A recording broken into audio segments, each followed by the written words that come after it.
गजेंद्र हिरे दिग्दर्शित नीळकंठ मास्टर हा चित्रपट लवकरच तुमच्या भेटीस येणार आहे आणि या चित्रपटात असणार आहेत दोन अदाकारा ज्या तुम्हाला एक वेगळी अदा साकार करताना दिसणार आहेत, जी आपण जसं म्हणतो की नॉन ग्लॅमरस आहे, पण जसं नेहाने ह्याआधी एक्सप्लेन केलं आहे की ते ग्लॅमर वेगळं आहे. आपल्यासोबत आहे नेहा महाजन आणि Pooja Sawant. Red and black, very good combination, फार छान दिसत आहे आणि चित्रपटातही खूप छान दिसत आहे. जसं आपण नेहाकडे जाऊया पहिलं. नेहा, जसं तू छान अगदी डिफाईन केलं की हे ग्लॅमर वेगळं आहे जे तू चित्रपटात साकारलं आहे, काय सांगशील? एकतर मला खूप ग्रेटफुल वाटतं, खूप कृतज्ञता वाटते की यशोदासारखी इतकी ताकदी, स्ट्रॉंग, इंटेन्स, पॅशनेट असं कॅरेक्टर माझ्या वाट्याला इतक्या करिअरच्या सुरुवातीला आलं.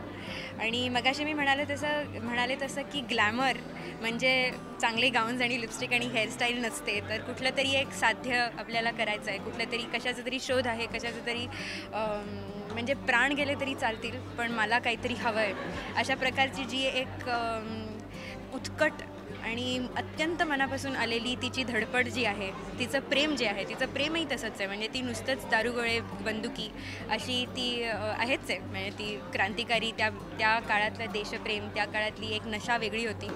पण त्याचबरोबर तिची ही म्हणजे जसं ते गाणं आहे की तिचं जसं जुन्या बंदिशी असायच्या की माझं किती प्रेम आहे तुझ्यावर, तू कुठे आहेस, मला ये न परत, या प्रकारचं ज्या त्या लिरिक्स आहेत, तर त्याच्यातनं हेच व्यक्त होतं की ती किती मनापासून प्रेमही करू शकते.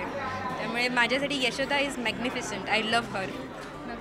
पूजा, तुझंही पॅशन असंच काहीचं आहे, फक्त वेगळ्या ढंगात ते समोर येत आहे चित्रपटामध्ये. काय सांगशील तुझ्या भूमी? नीळकंठ मास्तर तसं बघायला गेलं तर ही एक लव्ह स्टोरी आहे.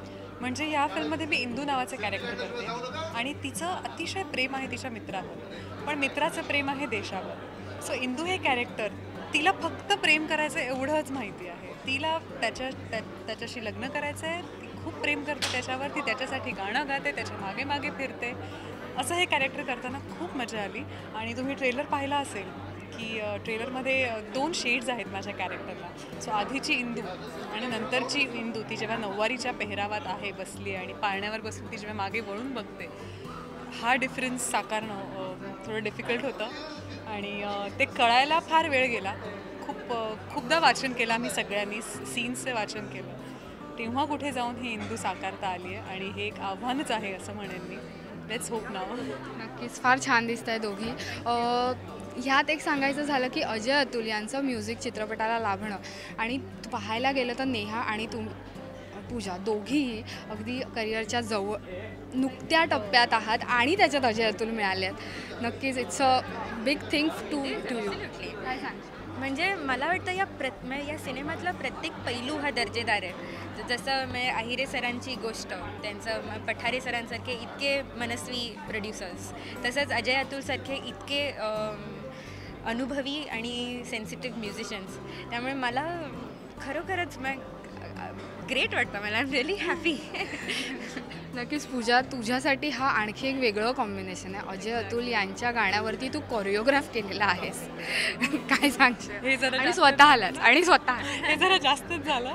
पण मी आता मला कम्पेअर नाही करायचं आहे, पण हिंदीमध्ये किंवा इतर कुठल्याही चित्रपटसृष्टीत जसं एका हिरोईनचं मत असतं की मला एक सोलो गाणं मिळू दे आणि ते ए आर रेहमानने केलेलं असू दे आणि त्याची गायिका लता मंगेशकर असू देत, असं हे असतं. तसं मराठीत कुठेतरी आहे की मला एक सोलो गाणं मिळू दे, ते अजय अतुलने केलेलं असू दे आणि कुठल्या तरी मोठ्या सिंगरने गायलेलं असू दे. हेच माझं स्वप्न इतक्या सहजपणे पूर्ण झालं आहे ना.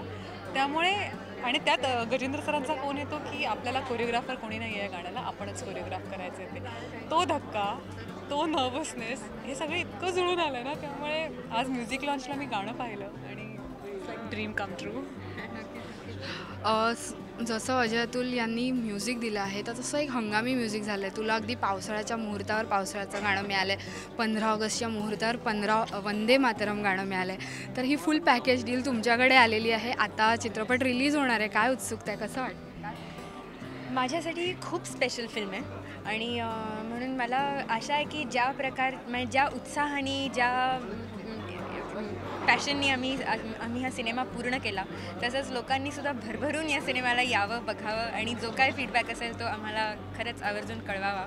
आणि वेगळा सिनेमा आहे, कारण की आपल्याला भूमिगत चळवळीतल्या क्रांतिकारी लोकांची प्रेमकथा असा प्रकारचा एक खूप छान विषय हाताळला आहे. आणि आम्हाला सगळ्यांना खूप मजा आली आहे. तुम्हाला पण नक्कीच यावी. निळकंठ मास्तर आता ह्या वेळेला रिलीज होतो. ह्याचं एक महत्त्वाचं कारणही मला असं वाटतं की त्यावेळेस तरुण पिढी जी होती तीच शहीद झाली होती. जर भगतसिंग पाहिले किंवा असे अनेक आपले क्रांतिकारक आहेत, त्यांनी त्या तरुण वयात देशासाठी बलिदान दिलं. म्हणजे काय भन्नाट प्रेम असेल ना देशासाठी, किंवा आपल्यावर कोणीतरी प्रेम करत आहे, आपल्याला बायका मुलं आहेत, आपला संसार आहे, तो सोडून देशासाठी प्राण देणं हे मला नाही वाटत आपल्या ह्या पिढीला विचारात सुद्धा येईल. सो देशासाठी लोकांनी काय केलं आहे, कुठल्याही गोष्टीसाठी प्राण देणं हे तितकं सोपं नाही आहे. म्हणजे कितीही पैसे मिळू देत, किती वेगळे डिस्ट्रॅक्शन्स असू देत, नाही मला ते नको, मी जे ठरवलं आहे त्याच्यासाठी मी प्राण केले तरी तेच करणार. हे जे काय कमिटमेंट आहे विषयाची. हो. आणि जसं मी म्हणाले, निळकंठ मास्तर ही लव्ह स्टोरी आहे. सो जी मुलं आता प्रेम करतात ना, I mean I love you so much आणि हे आणि ते, खरं प्रेम काय आहे ना ह्याची कुठेतरी झलक निळकंठ मास्तरमधून मिळेल. नक्कीच. तर म्हणूनच मी म्हटलं की दोन वेगवेगळी पॅशन आहेत एका गोलकडे जाणारी. तर नक्कीच हा चित्रपट फार इंटरेस्टिंग असेल. चित्रपटासाठी तुम्हाला खूप खूप शुभेच्छा आणि अशाच वेगवेगळ्या रोल्समध्ये आम्हाला नक्की तुम्हाला पाहायला आवडेल. All the best. Cameraman Puneet सोबत श्वेतांबरा सावंत फॉर राष्ट्रीय मराठी.